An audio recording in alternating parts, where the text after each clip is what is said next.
and it's always been my goal, as you talked about Edgar, LA to New York, to create this sort of connection from LA to New York. It's always been my goal, and so I talked to Martha. Martha said, you know what, Open Society approached me, let's do this, and we got it, and we here, because it's the right time. We the right people. Let's do this. Thank you.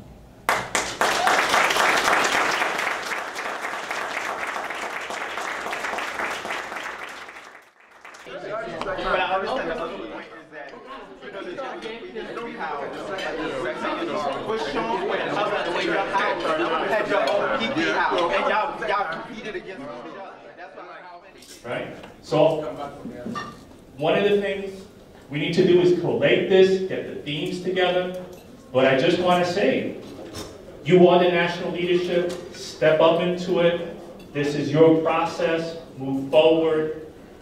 I have complete faith that the leadership that we're looking for is around here. Hello everyone, my name is Greg Wilson. I'm a manager of all the young men's health programs and HIV programs at Reach LA. My name is Tariq Garson. I'm from New York by way of Virginia. I'm a community health specialist at FACES New York and the Deputy Director of Youth Activities at the Bronx Community Pride Center. So I'm Jay Blahnik. I'm the Director of Legacy and Legacy Project, which is a national project, so I don't have a particular city that I'm operating out of. Hello, I'm Jermaine Ellis, boardroom-wise Jalen Evisu. I'm a Virgo, and I work at the Hedrick Martin Institute. I'm the coordinator of the Empowerment Project. Well, my name is Robert Swazer, and I am from New Orleans, but I live in Atlanta, Georgia now, and work at the Centers for Disease Control in the Prevention Program branch. My name is Angel Fabian, also known as Angel Infinity Reblon. I was Director of HIV Services at La Clínica de la Raza in Oakland. Now I'm a medical student in Mexico City.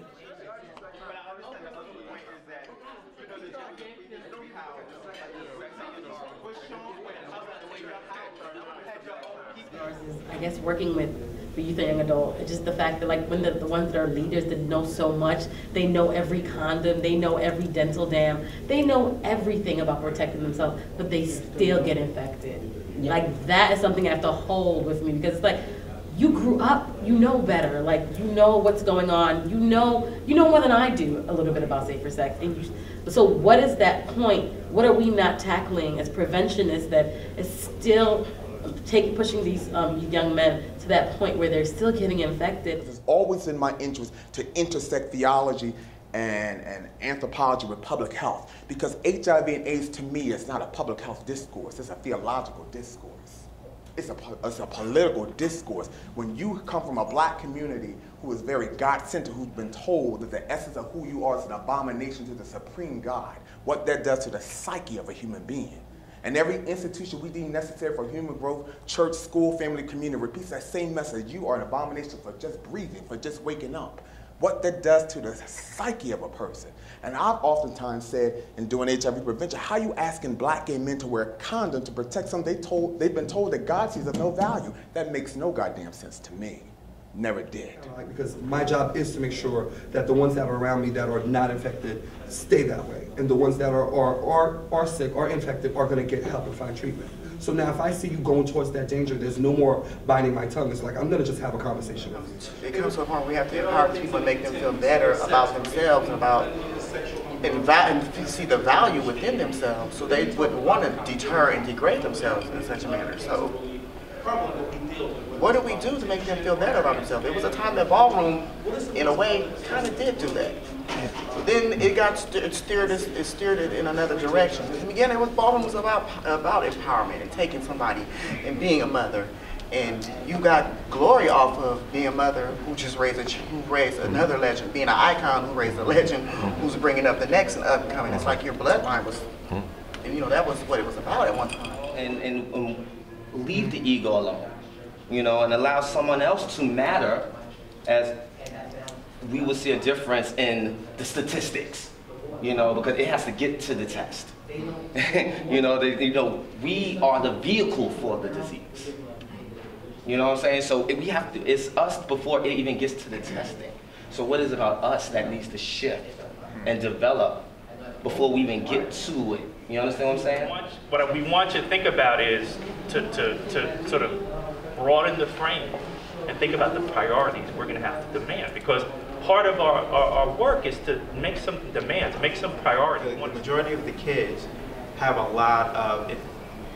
The HIV problem is not the issues, it's all the mental issues that go along with them. They on Nexapol, they on like 5 different mental medications alongside the HIV medication, and that's where a lot of the conflict comes from too. But so just to add that basically linkage to care is so important to kids. I'm sure if you look at some of the studies, you know, of LGBT people when it comes to healthcare encounters, is that they feel uncomfortable. They don't feel like this is something that their healthcare provider can handle in a conversation where I talk about my risk factors for X, Y, and Z. When we're talking education, because we have this new thing where it's just all about test. Find positive, find positive. If you find positives, it's less likely for seroconversion, that whole thought process. So with that, if people knew their status, why don't we have PSAs and prevention messages that say stuff like, are you undetectable? Those kind of positive messages, messages for people who are already positive. Or did you know that if you were undetectable, you're less likely to transmit HIV to your partner? Those are things that individuals who are positive, if they knew that, then maybe they'd be more involved in care. I guess I'm looking to see a foundation and a structure that is present throughout the ballroom scene on a national level. That no matter what state you live in, people are aware, people know about it, that is supporting the ballroom community. Yeah, that's really what I hope to get out.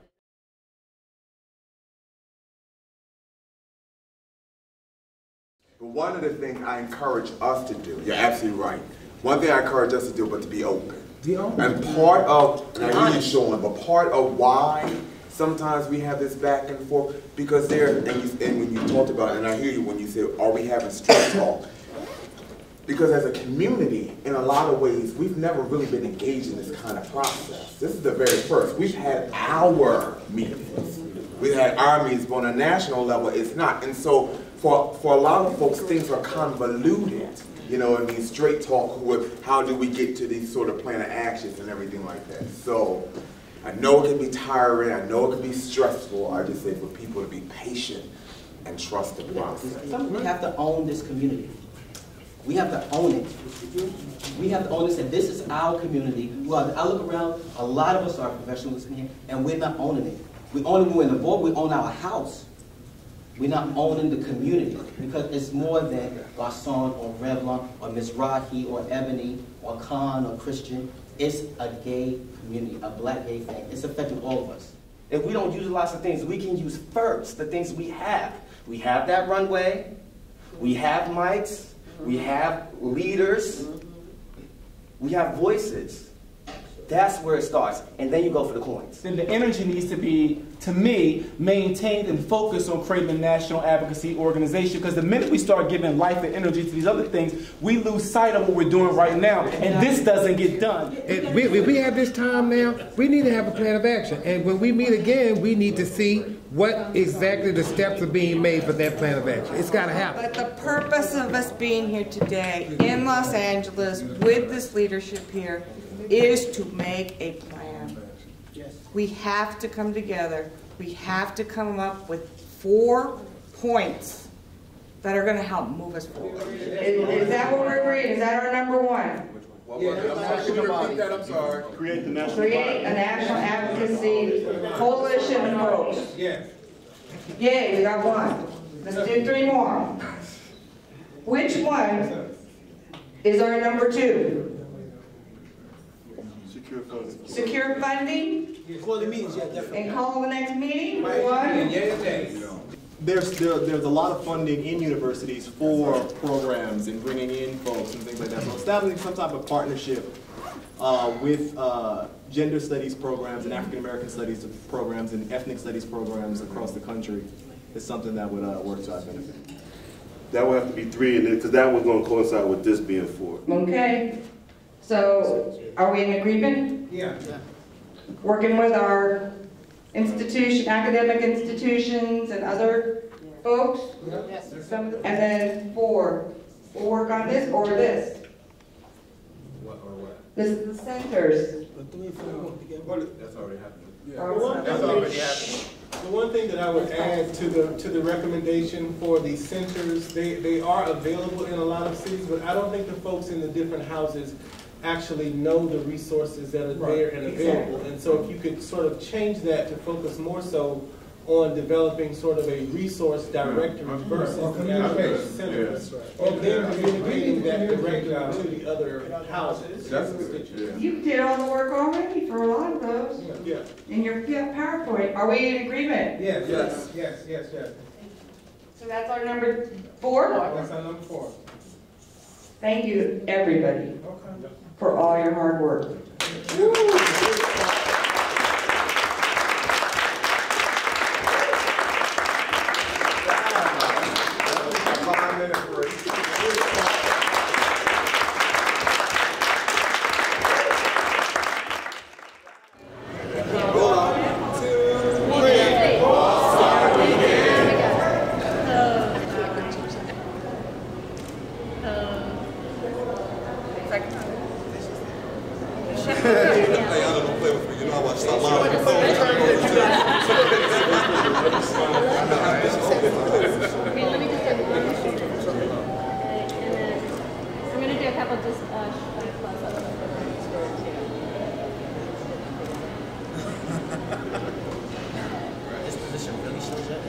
Oh,